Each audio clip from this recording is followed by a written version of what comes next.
ओम श्री गणेशाय नमः। प्रिय भक्तजनों, 14 जून दिन शनिवार को आषाढ़ मास के कृष्ण पक्ष की अंगारकी या कृष्ण पिंगल संकष्टी चतुर्थी है। इस शुभ अवसर पर आप सभी सुनने जा रहे हैं संकष्टी चतुर्थी की व्रत कथा। सबसे पहले मिलकर हम सब गणेश भगवान का ध्यान कर रहे हैं।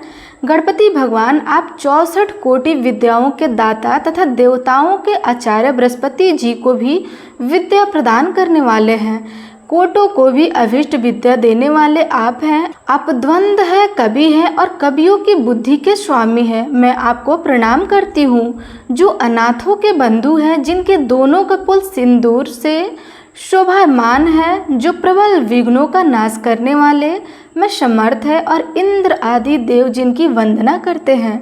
उन श्री गणेश की मैं प्रातःकाल स्मरण करती हूँ। ओम श्री गणेशाय नमः। प्रिय भक्तजनों, अब आप अपने दुखों के निवारण के लिए और अपनी मनोकामनाओं की पूर्ति के लिए मन में विश्वास रखकर धैर्य के साथ इस पवित्र कथा को सुनिए। आषाढ़ कृष्ण चतुर्थी बहुत ही शुभदायिनी कथी है। आप उसका विधान बताइए। इस मास के गणेश जी का क्या नाम है और उनकी पूजा किस प्रकार करनी चाहिए। गणेश जी ने उत्तर दिया कि हे माता, पूर्व काल में इसी प्रश्न को युधिष्ठिर ने पूछा था और उन्हें भगवान श्री कृष्ण ने जो उत्तर दिया था मैं उसको बताता हूँ। आप ध्यान पूर्वक सुनिए। श्री कृष्ण भगवान ने कहा है कि हे राजन, गणेश जी की प्रीति कारण विघ्न विनाशक पुराण इतिहास में वर्णित कथा को कह रहा हूँ। आप सुन। हे कुंती पुत्र, आषाढ़ कृष्ण चतुर्थी के गणेश जी का नाम लंबोदर है। उनका पूजन पूर्व वर्णित विधि से करें। हे महाराज, द्वापर युग में महिष्मती नगरी का महिजीत नामक राजा था। वह बड़ा ही पुण्यशील और प्रतापी राजा था। वह अपनी प्रजाओं का पालन पुत्रवत करता था, किंतु संतान न होने के कारण उसे राजमहल का वैभव अच्छा नहीं लगता था। वेदों में निसंतान का जीवन व्यर्थ बताया गया है। यदि संतानहीन व्यक्ति अपने पितरों को जल दान देता है तो उसके पितर उस जल को गर्म जल के रूप में ग्रहण करते हैं। इसी उपदेश में राजा का बहुत समय व्यतीत हो गया। उन्होंने पुत्र प्राप्ति के लिए बहुत से दान यज्ञ करवाए, फिर भी राजा को पुत्र उत्पत्ति नहीं हुई। उनकी जवानी ढल गई और बुढ़ापा आ गया, किंतु वंश वृद्धि नहीं हुई। इसके बाद राजा ने विद्वान ब्राह्मणों और प्रजाजनों से इस संदर्भ में परामर्श लिया। राजा ने कहा कि हे ब्राह्मणों तथा प्रजनों, हम तो संतानहीन हो गए हैं। अब मेरी क्या गति होगी। मैंने जीवन में कुछ भी पाप कर्म नहीं किया। मैंने कभी भी अत्याचार के द्वारा धन संग्रह नहीं किया। मैंने तो सदैव प्रजाओं को पुत्रवत पालन किया और धर्म आचरण के द्वारा ही पृथ्वी पर शासन किया।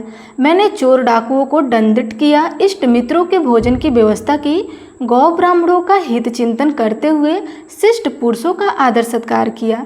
इस प्रकार मैं पृथ्वी का पालन कर रहा हूँ। अपनी प्रजाओं का धर्मपूर्वक रक्षक किया। फिर भी हे द्विज सतमों में मुझे अब तक पुत्र न होने का क्या कारण है। विद्वान ब्राह्मणों ने कहा कि हे महाराज, हम लोग वैसा ही प्रयत्न करेंगे जिससे आपके वंश में वृद्धि हो। इस प्रकार कह करके सब लोग युक्ति सोचने लगे। सारी प्रजाएं राजा के मनोरथ की सिद्धि के लिए ब्राह्मणों के साथ वन में चली गई। वन में जाकर वे लोग शीघ्रता से इधर उधर परिभ्रमण करने लगे। उन लोगों को उसी समय एक श्रेष्ठ मुनि के दर्शन हुए। वे मुनिराज निराहार रहकर तपस्या में लीन थे। ब्रह्मा जी के समान वे आत्मेज, क्रोधित तथा सनातन पुरुष थे। वे संपूर्ण वेद विशारद, दीर्घ आयु, अनंत एवं अनेक ब्रह्म ज्ञान संपन्न वे महात्मा थे। उनका निर्मल नाम लोमहर्ष ऋषि था। प्रत्येक कल्पनाथ में उनके एक एक रोम पतित होते थे, इसलिए उनका नाम लोमहर्ष ऋषि पड़ गया। ऐसे त्रिकालदर्शी महर्षि लोमहर्ष का उन लोगों ने दर्शन किया। सब लोग उन तेजस्वी मुनि के पास गए। उचित अभ्यर्थना एवं प्रणाम आदि करके अंत में सभी लोगों ने उनके सामने खड़े हो गए। मुनि के दर्शन से सभी लोग प्रसन्न होकर परस्पर कहने लगे कि हम लोगों को सौभाग्य से ही ऐसे मुनि के दर्शन हुए हैं। इनके उपदेश से हम सभी का मंगल होगा। ऐसा निश्चय करके मुनिराज से जनता कहने लगी कि हे ब्रह्मासी, हम लोगों के दुख का कारण सुनिए। अपने संदेह के निवारण के लिए हम लोग आपके शरणागत हुए हैं। हे भगवान, आप कोई उपाय बताइए। हे स्वामी, आप जैसे महात्मा को पाकर हम लोग किसी अन्य व्यक्ति से क्या कहें। आप ब्राह्मण एवं ऋषियों में श्रेष्ठ हैं। आपसे बढ़कर कोई दूसरा पुरुष मुझे दिखाई नहीं देता है। महर्षि लोमहर्ष ने पूछा, हे सज्जनों, आप लोग यहाँ किस अभिप्राय से आए हुए हैं? मुझसे आपका क्या प्रयोजन है? स्पष्ट रूप से कहिए, मैं आपके सभी संदेशों का निवारण अवश्य करूँगा। हम आपके कल्याण की भावना रखते हैं। तपस्वियों की तपस्या केवल परोपकार के लिए होती है। प्रजाजनों ने उत्तर दिया, हे द्विज श्रेष्ठ, हम लोग जिस महान कार्य की सिद्धि के लिए यहाँ आए हुए हैं उन्हें सुनिए। हम लोग महिष्मती नगर के निवासी हैं। हमारे राजा का नाम महित है। वह राजा ब्राह्मणों का रक्षक, धर्मात्मा, दानवीर, सूरवीर एवं मधुर भाषी है। उस राजा ने हम लोगों का पालन पोषण किया है, परंतु ऐसे राजा को आज तक संतान की प्राप्ति नहीं हुई है। हे भगवान, माता पिता तो केवल जन्मदाता ही होते हैं, किंतु राजा ही वास्तव में पोषक का संवर्धन होता है।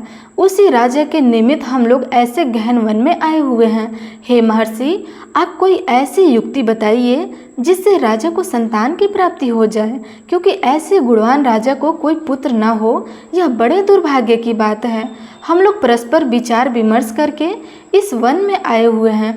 उनके सौभाग्य से ही यहाँ हम लोग ने आपका दर्शन लाभ उठाया है। हे मुनीश्वर, किस व्रत, दान, पूजन आदि कर्म का अनुष्ठान करने से राजा को पुत्र होगा? आप कृपा करके हम सभी को बताइए। प्रजाओं की बात सुनकर महर्षि ध्यान मग्न होकर राजा के उपकार के लिए कहने लगे। महर्षि लोमहर्ष ने कहा, हे ब्राह्मणों, आप लोग ध्यानपूर्वक सुनिए। मैं संकट नाशन व्रत को बताता हूँ। वह व्रत निसंतान को संतानदायक एवं निर्धनों को धन देता है। आषाढ़ कृष्ण चतुर्थी को एक दंत गजानन नामक गणेश जी की पूजा करें। पूर्वोत्तर विधि से राजा व्रत करके श्रद्धा युक्त होकर ब्राह्मण भोज कराएं और उन्हें वस्त्र दान करें। श्री गणेश जी की कृपा से उन्हें अवश्य ही पुत्र की प्राप्ति होगी। महर्षि लोमहर्ष की यह बात सुनकर सभी लोग क्रमबद्ध होकर उठ गए। नतमस्तक होकर दंडवत प्रणाम करके सभी लोग नगर कुल चले गए। वन में घटित हुई सभी घटनाओं को प्रजाजनों ने राजा से बताया। पूर्वजनों की बात सुनकर समानकारी बुद्धिधारी राजा बहुत ही प्रसन्न हुए और उन्होंने श्रद्धा भक्ति से विधिवत गणेश चतुर्थी का व्रत करके ब्राह्मणों को भोजन और वस्त्र आदि दान दिया। रानी सुदर्णा ने गर्भधारण संस्कार के अनंतर श्री गणेश जी की कृपा से राजा को एक सुंदर और सुलक्षण पुत्र प्राप्त हुआ। राजा ने संपूर्ण नगर वासियों को संतुष्ट करके पुत्र उत्सव मनाया। राजा महिजीत ने ब्राह्मणों को धन रत्न आदि देकर नृत्य किया। भगवान श्री कृष्ण कहते हैं कि हे राजन, इस व्रत को ऐसा ही प्रभाव है, जो व्यक्ति इस व्रत को ध्यान पूर्वक करेगा वे समस्त संसारिक सुख के अधिकारी हो जाएगा। भगवान श्री कृष्ण ने कहा है कि हे महाराज, आप भी इस व्रत को विधि पूर्वक कीजिए। श्री गणेश जी की कृपा से आपकी सभी मनोकामनाएं पूर्ण होंगी। आपके संपूर्ण शत्रुओं का विनाश होगा और आप अचल राज्य के अधिकारी बनेंगे। हे भूपति शिरोमणि युधिष्ठिर, जो पुरुष इस व्रत को करते हैं वे चाहे एकांत सेवी ऋषि हो अथवा विद्वान, उन्हें निर्विघ्न रूप से पुत्र पौत्र आदि की प्राप्ति होती है। जो मनुष्य भगवान श्री गणेश जी के इस चरित्र को सुनता अथवा सुनाते हैं उन्हें सब कार्यों में सिद्धि प्राप्त होती है। सभी मिलकर प्रेम से बोलिए, विघ्नहर्ता भगवान गणेश की जय। अब आप सुनिए चौथ माता की कथा, क्योंकि चतुर्थी का व्रत बिना चौथ माता की कथा के या पूजा के अधूरा रहता है। पौराणिक कथा के अनुसार एक गांव में एक सेठ सेठानी रहते थे। उनके एक बेटा और एक बहू थे। बहू सबको भोजन करा के फिर स्वयं भोजन करती थी।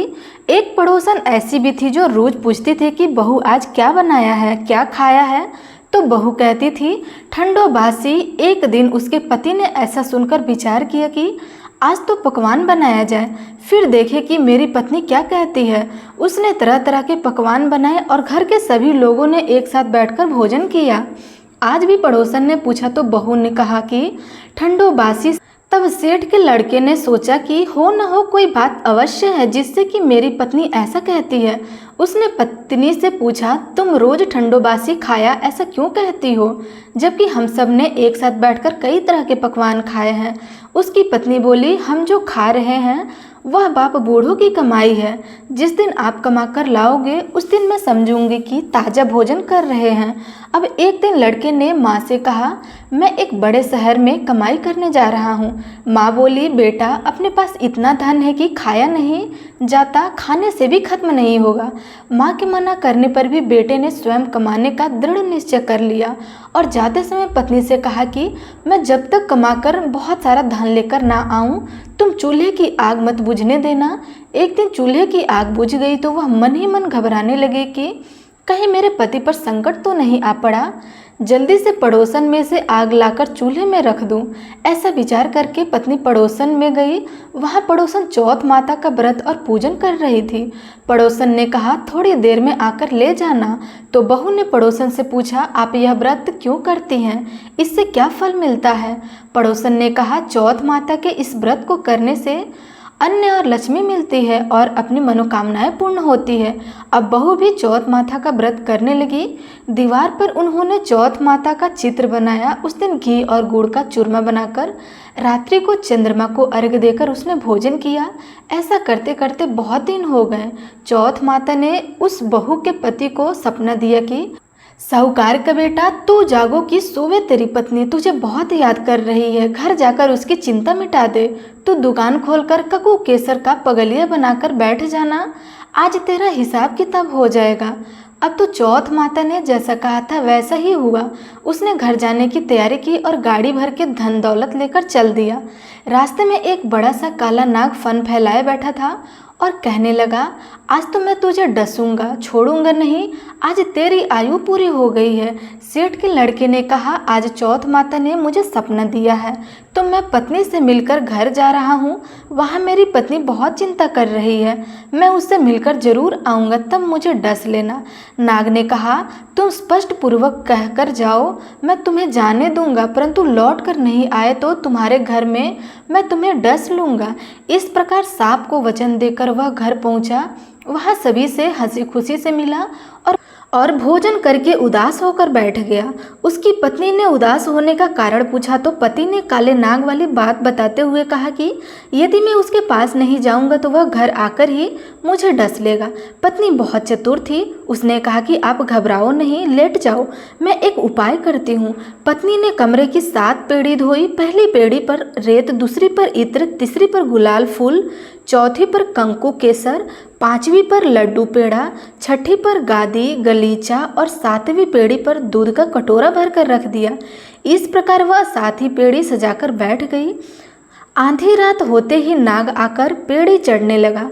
पहली पीढ़ी पर रेत में लौट गया और कहने लगा कि सेठ की बहू ने आराम तो बहुत दिया, पर वचनों में बांध कर आया हूँ सो डसूंगा। अवश्य ही इस प्रकार 7 पीढ़ियों पर नाग आराम करता हुआ और कहता हुआ कि डसूंगा जरूर कमरे में जाने ही वाला था कि चौथ माता ने विचार किया कि मैं इसे नहीं बचाऊंगी तो संसार में धर्म कर्म और व्रत पूजन को कौन मानेगा। अब तो गणेश जी, चंद्रमा जी और चौथ माता ने उसे बचाने का विचार किया। चंद्रमा जी ने उजाला किया, चौथ माता ढाल बनी और गणेश जी ने तलवार लेकर नाग को मार दिया और ढाल से ढक दिया। अब बहू भी थकी हारी सो गई। दिन निकला तो लोग बेटे से मिलने आए, परंतु बेटा बहू तो उठे ही नहीं थे। बहुत देर हो गई थी तो माँ उसे उठाने गई। माँ ने 7 पीढ़ियों पर जो कुछ देखा तो वह बहुत ही घबरा गई और बेटा बहू को आवाज़ लगाई, बेटा बहू उठो तो देखो कि एक ढाल तलवार वहाँ पड़ी है। अब ढाल उठाई तो वही काला नाग मरा हुआ पड़ा था। बेटा बहू ने सोचा कि आज तो धर्म कर्म ही आड़े आए हुए हैं। जो भगवान गणेश जी और चौथ माता ने अपनी रक्षा की है, चौथ माता आपने जैसे सेठ के बेटे बहू की रक्षा की वैसे ही हम सब की रक्षा करना। तो प्रेम से बोलिए चौथ माता की जय, गणेश भगवान की जय।